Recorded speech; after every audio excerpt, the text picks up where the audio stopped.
this afternoon. Particularly honored to welcome Dr. Leslie Ramsamy, who is the Guyana's ambassador to the UN. He is also a health advisor to the President of Guyana, chair of Georgetown Public Hospital Corporation, which is the main public hospital in the capital of Guyana and responsible really for the national public health system.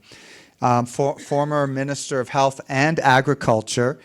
His bio is, you can get through the QR code, but an impressive leader and someone that we're so grateful. You drove all the way from Geneva just to be with us this afternoon. We thank you for that. Maybe I'll just start by asking you, what is it about this context and event that's so important to drive and make all the effort you made today to join us? Thank you very much, John, and thank you all for having me here this afternoon. I feel special. I have no colleagues here to hide behind. Why? Well, because health is important. And maybe health is not everything. But guess what? Without health, everything is nothing. And we in the Caribbean, the political organization called CARICOM, has something that says health is wealth. And so whatever we are talking about today, and in the past, and in the future, health is at the very center. Health is development. And to put in context what we probably will be talking about next few minutes, and what we've been talking about all day, there are some things that we have to keep in mind. When I became Minister of Health, Guyana's investment in health was $7 per capita. And I went to the cabinet making an argument. One, health is not a mendicant coming with our hands outstretched for resources. We are development. The child will not learn unless the child is healthy. A worker can't produce unless the worker is healthy. And I can go on and making all of those kinds of arguments, but health is development. Health is not there asking for charity. That's the first thing.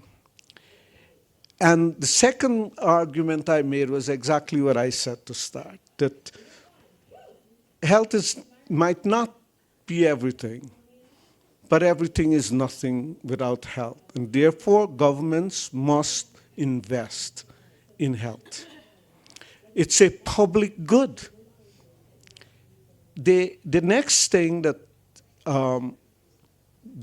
drove us in Guyana to invest, and that drove me making my passionate appeal around the world, is that at this moment that we are talking right now, the woman giving birth in Kigali has 1/10 of the chance of surviving in a woman giving birth at Northwell in New York right now. And the baby that's born in Dakar right now have less than 1/10 of a chance of surviving to be 5 than a baby born in Boston. And such inequity at this time in our history of the world is simply unacceptable. So those were some arguments that I used, that we need to invest more in health in Guyana. But that applies to everywhere. It applies to the US, it applies to Senegal, applies to South Africa, to India, to Guyana, Brazil, all of us.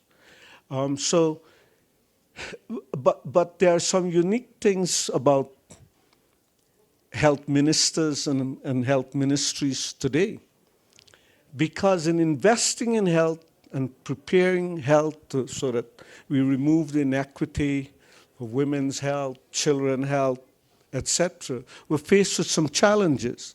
Climate change, the rising levels of NCDs, mental health, the existential threat of antimicrobial resistance, which is expected by 2050 to in terms of number of deaths to exceed cancer. And then to face challenges such as AI and technology in health, the hospital of the future. In short, today a minister of health is not only thinking of the investment to address the everyday things people come into the hospital for or the health center, but how do we future-proof health? Because investment can't be for today. Investment have to be for the future. So in short, I drove with 1 cup of coffee to come here. My friends at the back couldn't figure out how to use the equipment to give me coffee. And I just discovered that Northwell and the World Economic Forum had the same problem with the machine. Well, I'll buy you coffee afterwards. So much connected to health. And part of it's investment. There's the workforce, stigma, which even when you have the resources in place can prevent a family or a person from engaging with treatment and care. I guess just curious for you, as you sit and listen and all of your experience you've had as a leader in this space right now, what do you think is most promising in terms of advancing equity in health and advancing sort of health in Guyana or more generally the global South? I think that at the national level, national regional level, we have begun to recognize not just in thoughts, but in our budgeting and so on, that health is development. And that health is a fundamental right. There is a right to health that must be not a constitutional guarantee, but that it must be supported by the budgeting process. Often, I think all countries guarantee health as a right in their constitution. But it's always conditional on resources. And so whether we invest enough in health, but it's not just investing overall in health. It's okay to say that I used to invest $7 and now I'm investing $1,200. But it's how we're investing it. As somebody earlier mentioned that globally, the average investment for mental health is 2%. It's probably a little less than that. And in many developing countries, it's less than 0.5%. And yet, it probably... Of the health budget? Of the health budget. Yeah. And yet, in terms of disease burden, and we don't estimate it accurately, in terms of disease burden, it's probably one of the highest in every country. So at the national level, that is part of what we need to do. But at the global level, we also, multilateralism is critical to support national health and regional health. And I'm afraid that we have not been doing the best job that we can. And I'm afraid that the next few years will be even more critical for multilateralism. And I don't want to go into why I say that, but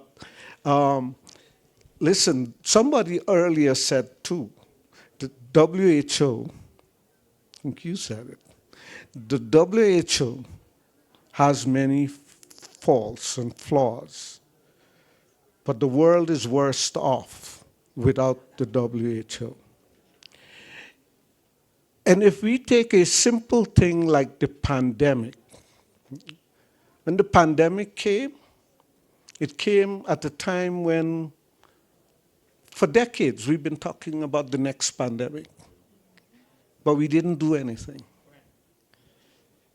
And it caught developed countries and developing countries equally unprepared. And so what have we been doing at the multilateral? We've created a pandemic fund,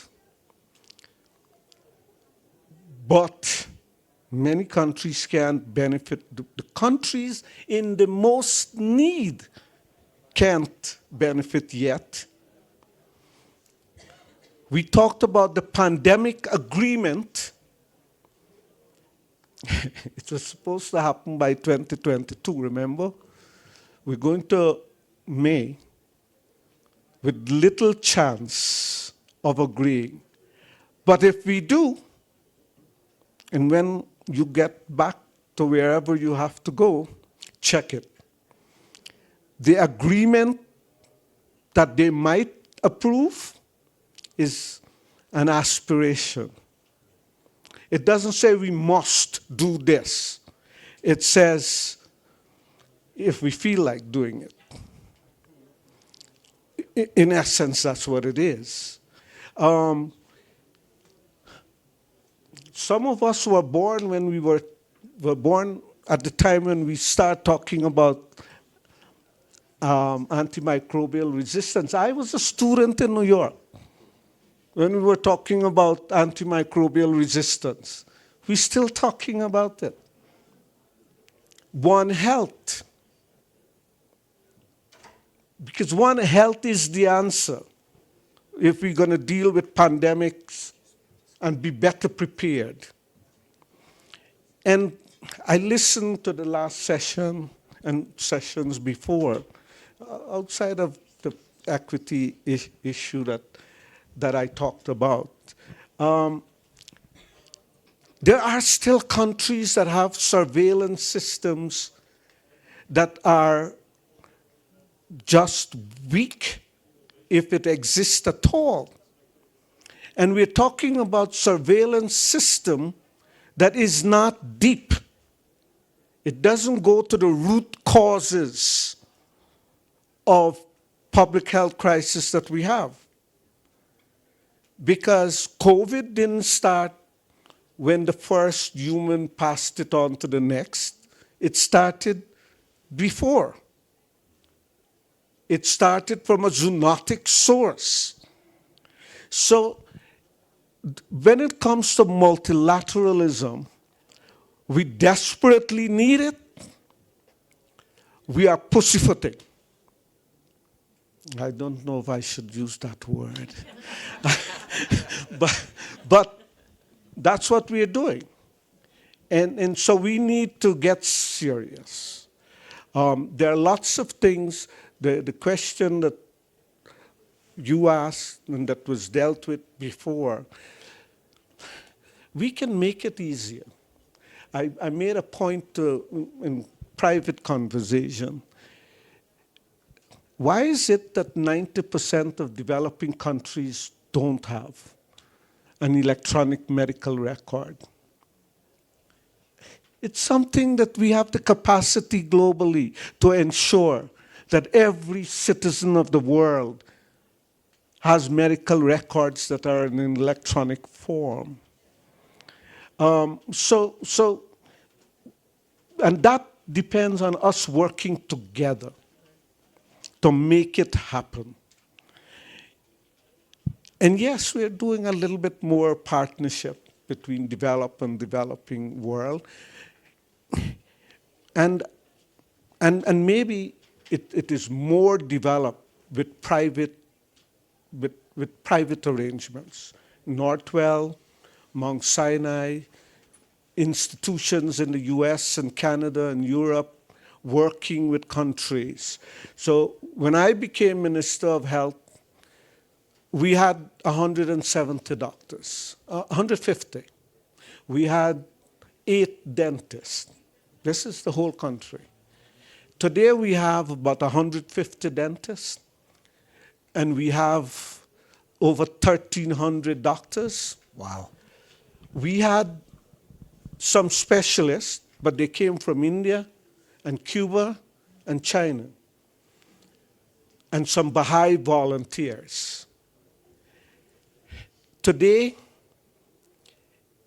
Guyana has over 500 specialist doctors because we have 21 specialist postgraduate programs working with institutions like Northwell, Mount Sinai, with Harvard, with Vanderbilt, with Stanford, University of Vancouver, Calgary, Dalhousie, Ghent in Belgium, private arrangements for partnership. And so there, it is possible. It is possible. But I think more commitment as health as a development and security, rather than just being helpful to people, and multilateralism, so that we could together solve global problems. Thank you. We have only a couple minutes left, and we're not doing questions, right? Okay. I guess just in the final 2 minutes, I know you well enough to know that you have more to say, and and good stuff. So, what would be a final reflection or thought on this topic that we've been discussing? I think that my final say on this is that there are many things we could work on today that will bring a better world.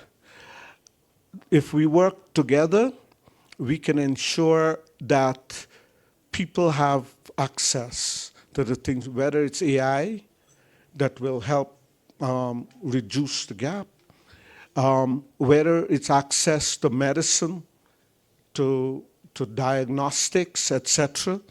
But we have to work together. There is a broken global supply chain that places people, countries and people, at a disadvantage. When HIV came, it taught us an important lesson. All the lessons were forgotten, and all the issues that we faced with HIV, we faced it again with COVID-19. We thought we learned a lesson. Here in 2025, those are all the same issues. And so I would say that what is lacking right now is that commitment, that will, that determination to work together, because there are right now multiple low-hanging fruits that we are not touching.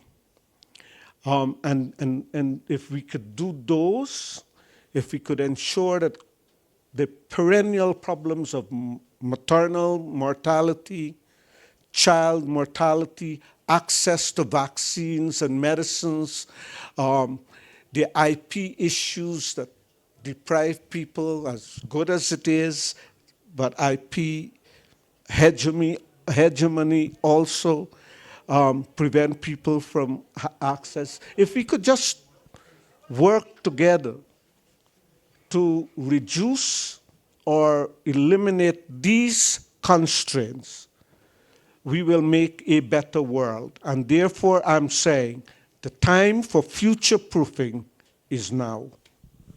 Ambassador, thank you so much. You are inspiring, and your experience is remarkable in all the ways that you've advanced public health. Thank you for making the journey today to join us. We appreciate it so much. Thank you. Thank you. Thank you much.